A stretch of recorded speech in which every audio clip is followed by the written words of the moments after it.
The silence is the lie.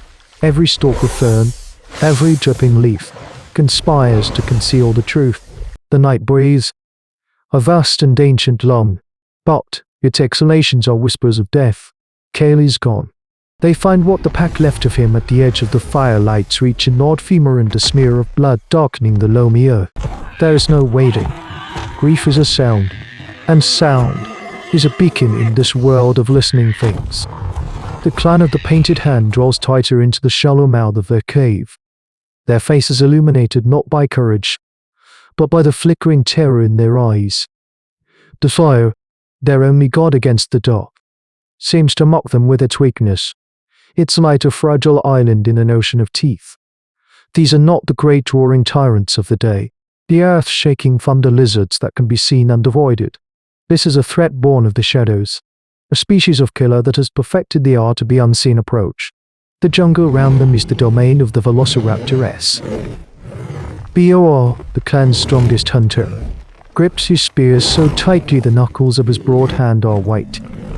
The spear is a pathetic thing of fire-hardened wood and a sharpened triceratops horn, a piece of their osteodontographic technology that feels like a child's toy against this foe. He stares into the impenetrable wall of vegetation, his vision useless. He hears the chirps of insects, the distant hoot of a night bird, but his ears are crude instruments. They are the ears of a creature built for the day, for spotting prey across a savanna. In this claustrophobic world of vertical green, they are deaf to the subtle dialect of murder.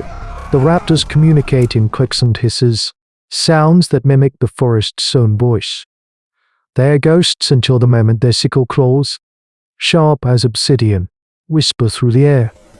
This form of prehistoric life is a puzzle their minds, products of a different evolutionary path, cannot yet solve. Only Alara does not stare.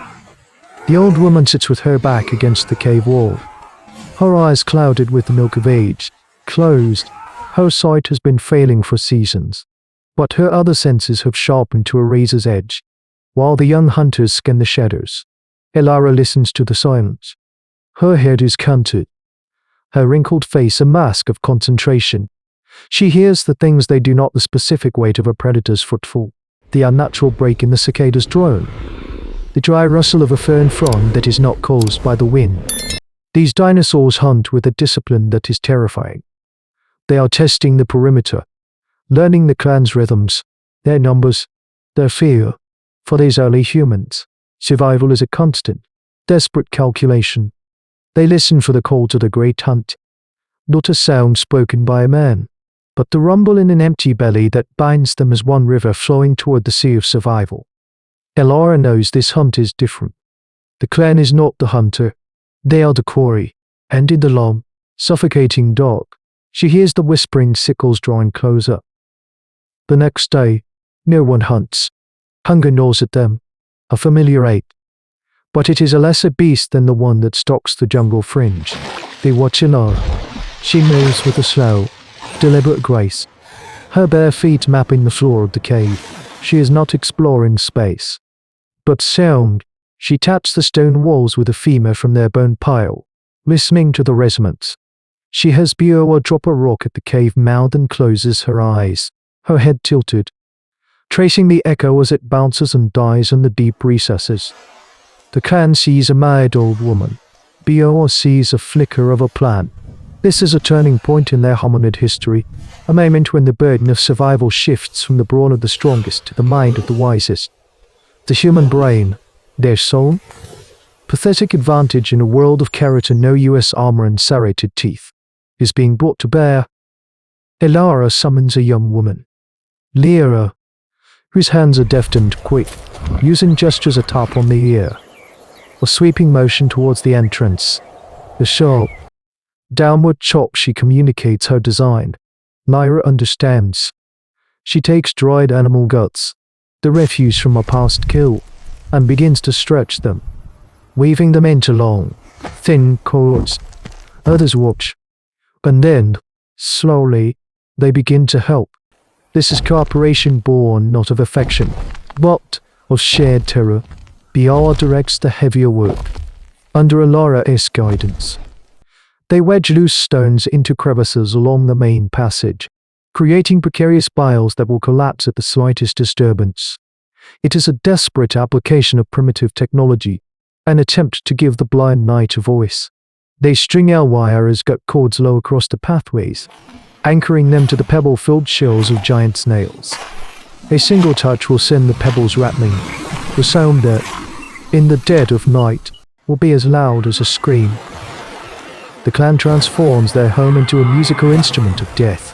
Every approach becomes a string to be plucked, every choke point a drum to be struck. They are crafting a symphony of silence, where the only note they wish to hear is the one made by their enemy. This is a profound shift in their struggle against the prehistoric world. They are not trying to fight the Velociraptors on their terms.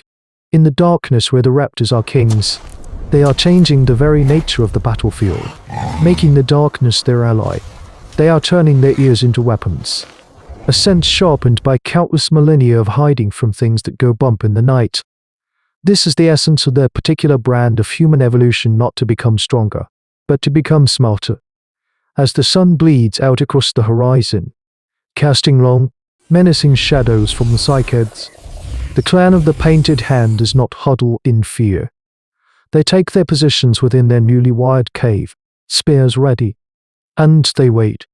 They listen. The night is a drum, and the clan's heartbeats are a frantic, terrified rhythm against its skin. For hours, there is only the familiar nocturne of the jungle.